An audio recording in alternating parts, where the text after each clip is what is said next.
Okay, so what if instead of in a nice form, we had an equation that looked like this? X squared plus y squared plus 4x minus 6y minus 23 equals 0. So actually looking at this, it's not at all clear that this is going to be a circle.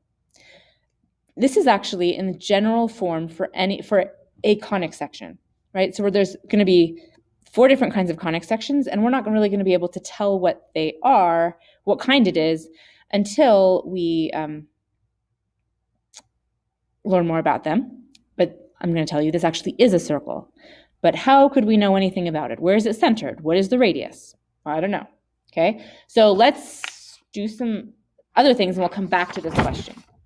All right, the first thing we're going to think about is completing the square. And I know this is something you've seen before, but maybe have forgotten. What if we have these terms and we want to complete that square? How could we write this so that it would be a perfect square? All right, we've got an x squared and an x term. Here's how you do it. You look at this coefficient, divide it by 2, and square it. Right, so 6 divided by 2 is 3. So if we added 3 squared, then obviously we'd need, if we wanted this to be the same, we could subtract 3 squared as well, right? Then let's think about this right here. This now is a perfect square because we added the term that we needed to make it a perfect square. This is what we mean by completing the square. We're taking some expression and writing it as a perfect square, meaning x plus or minus something squared. Okay, so this is what we mean by completing the square. It's not always so nice. What if we had something like this instead? X squared minus 7x. I mean, this isn't too terrible. 7 divided by 2 squared. So 7 divided by 2 squared. So we are going to add 7 divided by 2 squared. And then we could subtract that as well to keep this the same, right? We can add and subtract something, just adding 0. Okay, now that we've done that, we can write these first 3 terms as x minus 7/2 squared, and then we have over here whatever we had to subtract. So this is a perfect square. Yeah? What if we had this instead? 2x squared plus 8. All right, now we've got a coefficient in front of this x squared term. Here's what we'd have to do first. We need to factor out that coefficient. Okay? If we have a coefficient for the x squared term, we have to factor it out. And now we ask ourselves, how do we do this? Well, 4 divided by 2 is 2 squared. So we're going to add 4.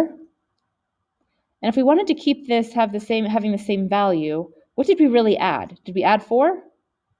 No, we really added 8, right? So we would subtract 8 to keep this equal to that. And now we can write this as x plus 2 squared minus 8. Is that coming back to you? So completing the square is useful for solving quadratics. Okay, this is how you can use completing the square to derive the quadratic formula. Okay, but right now we are talking about circles. So let's go back to this equation. Really what we need to do is complete the square. We need to have a bunch of terms like x minus h squared plus y, or x minus k squared plus y minus h squared, or whatever, h and k in the right places, equals some number. And those are perfect squares. So here's what we do. Let's put all the x terms together, and let's put all the y terms together. And let's put the constants on the other side. So far I've just rearranged terms, nothing fancy. All right, now I'm going to complete the square for each of these terms. Okay, so x squared plus 4x, what do I need to, it's going to be this term 4 divided by 2 and squared. So 4 divided by 2 is 2, squared is 4. So I'm going to add 4. If I add 4 on this side of the equation, I need to add 4 on that side of the equation as well, right? to keep things equal. All right, so that's that. And now I want to complete the square here. Negative 6 divided by 2 is negative 3. Squared, I get 9. So I'm going to add 9, and I need to add 9 on the other side as well. Okay, so now let's write these as perfect squares. X plus 2 squared plus y minus 3 squared equals 36, right? Oh, that looks like a circle, the equation of a circle, right? It's centered at negative 2, 3, and it has radius 6. And I could graph that if I wanted to, right? So what are the steps here? I need to move or group all the x terms together and all the y terms together and the constant to the other side. Then I look at the x terms and I complete that square. And I look at the y terms and I complete that square. And then I write them as perfect squares and add all the constants.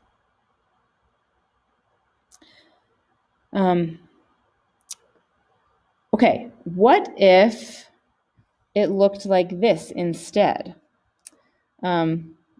What if it was like this? 2x squared. Oh, I didn't get a good. Okay, let's do a different one. Let's do x squared plus y squared plus 4x minus 4y minus 1 equals 0. You could pause the video and try to do it yourself. All right, so we'll do the same things. We'll group all the x terms together and group all the y terms together. I'll bring the constant to the other side. And now let's complete each of these squares. So divided by 2 and square, this is going to be plus 4 plus 4. Divide by 2 is negative 2 squared, so plus 4 plus 4. So I'm going to get x plus 2 squared plus y minus 2 squared equals 9. And perfect. Looks like a circle, right? This is going to be centered at negative 2, 2, and a radius of 3. All right, so sometimes we get equations that look pretty tough. Without doing this work, we have no idea, even if this is a circle, much less where it's centered or what the radius is. But it's not too bad, right? We complete the square and we can see where the center is and what the radius is. All right.